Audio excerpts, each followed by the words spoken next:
Lecture du livre de Daniel. Alors Suzanne s'écria à haute voix et dit, Dieu éternel, qui connaissait ce qui est caché, qui savait toutes choses avant qu'elles n'arrivent, vous savez qu'ils ont rendu ce témoignage, ce faux témoignage contre moi.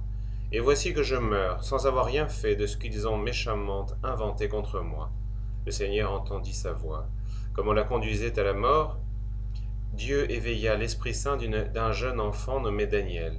Il cria à haute voix, Pour moi je suis pur du sang de cette femme.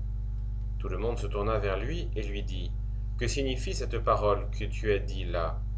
Daniel, se tenant au milieu d'eux, dit, Êtes-vous donc insensés à ce point, enfants d'Israël, de faire mourir une fille d'Israël sans examen, sans chercher à connaître la vérité? Retournez au tribunal, car ils ont rendu un faux témoignage contre elle. Alors le peuple retourna en hâte, et les anciens dirent à Daniel, Viens, prends place au milieu de nous, et expose-nous ton avis, car Dieu t'a donné l'honneur de la vieillesse. Daniel dit au peuple, Séparez-les loin l'un de l'autre, et je les jugerai. Quand ils furent séparés l'un de l'autre, Daniel en appela un et lui dit, Homme vieilli dans le crime, les péchés que tu as commis autrefois sont maintenant venus sur toi, toi qui rendais des jugements injustes, qui condamnait les innocents et relâchait les coupables, quand le Seigneur a dit, Tu ne feras pas mourir l'innocent et le juste. Eh bien, si tu l'as vu, dis sous quel arbre tu les as vus s'entretenant ensemble. Il répondit, sous un lentisque. Daniel dit, Justement, tu dis un mensonge pour ta perte, car l'ange de Dieu qui a reçu l'arrêt divin va te fendre par le milieu. Après l'avoir renvoyé, il ordonna d'amener l'autre et lui dit, Race de Canaan et non de Juda, la beauté d'une femme t'a séduit et la passion a perverti ton cœur. C'est ainsi que vous agissiez avec les filles d'Israël. Et elles, ayant peur de vous, vous parlez. Mais une fille de Juda n'a pu souffrir votre iniquité. Dis-moi donc maintenant sous quel arbre tu les as surpris s'entretenant ensemble. Il dit, Sous un chêne. Daniel lui dit, Justement, tu as dit toi aussi un mensonge pour ta perte, car l'ange du Seigneur attend, le glaive en main, le moment de te couper par le milieu, afin de vous faire mourir. Alors toute l'assemblée jeta un grand cri, et ils bénirent Dieu qui sauve ceux qui espèrent en lui.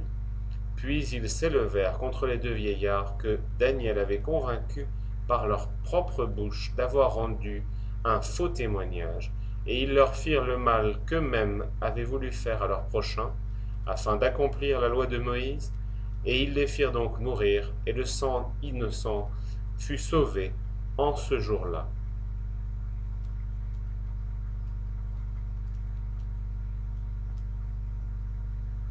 Si je traverse les ravins de la mort, tu es avec moi, Seigneur.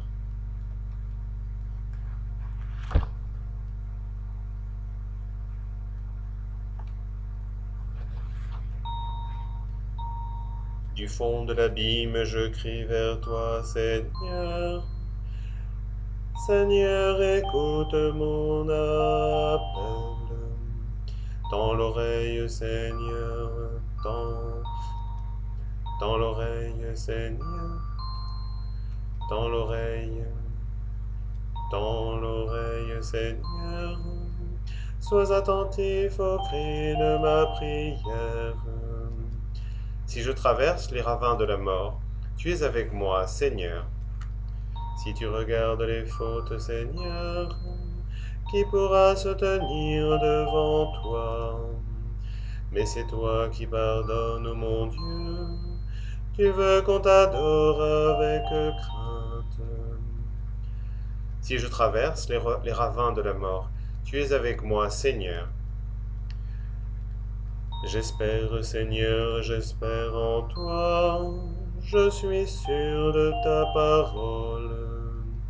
Mon cœur attend le Seigneur, plus qu'un veilleur n'attend l'aurore.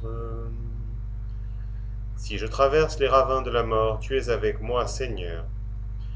Plus qu'un veilleur n'attend l'aurore. Israël, met ton espoir dans le Seigneur, car auprès du Seigneur est la grâce. Il multiplie auprès de lui les délivrances. Lui qui délivrera Israël de toutes ses fautes. Si je traverse les ravins de la mort, tu es avec moi, Seigneur. Tes paroles, Seigneur, sont l'esprit et la vie. Tu ne désires pas la mort du pécheur, tu veux qu'il renonce à ses chemins et qu'il vive. Tes paroles, Seigneur, sont l'esprit et la vie. Évangile de Jésus-Christ selon saint Jean. Jésus s'était rendu au mont des Oliviers. De bon matin, il retourna au temple. Comme tout le peuple venait à lui, il s'assit et se mit à enseigner. Les scribes et les pharisiens lui amènent une femme qu'on avait surprise en train de commettre d'adultère. Ils la font avancer et disent à Jésus, « Maître, cette femme a été prise en flagrant délit d'adultère. Or, dans la loi, Moïse nous a donné l'ordre de lapider ces femmes-là. Et toi, qu'en dis-tu » Il parlait ainsi pour le mettre à l'épreuve, afin de pouvoir l'accuser. Mais Jésus s'était baissé, et du doigt, il traçait des traits sur le sol. Comme on persistait à l'interroger, il se redressa et il leur dit, « Celui d'entre vous qui est sans péché, qu'il soit le premier à lui jeter la pierre. » Et il se baissa de nouveau pour tracer des traits sur le sol. Quant à eux, sur cette réponse, ils s'en allaient l'un après l'autre, en commençant par les plus âgés. Jésus resta seul avec la femme en face de lui. Il se redressa et lui demanda, « Femme, où sont-ils donc ? Alors, personne ne t'a condamné ?» Elle répondit, « Personne, Seigneur. » Et Jésus lui dit, « Moi non plus, je ne te condamne pas. Va et désormais ne pêche plus. »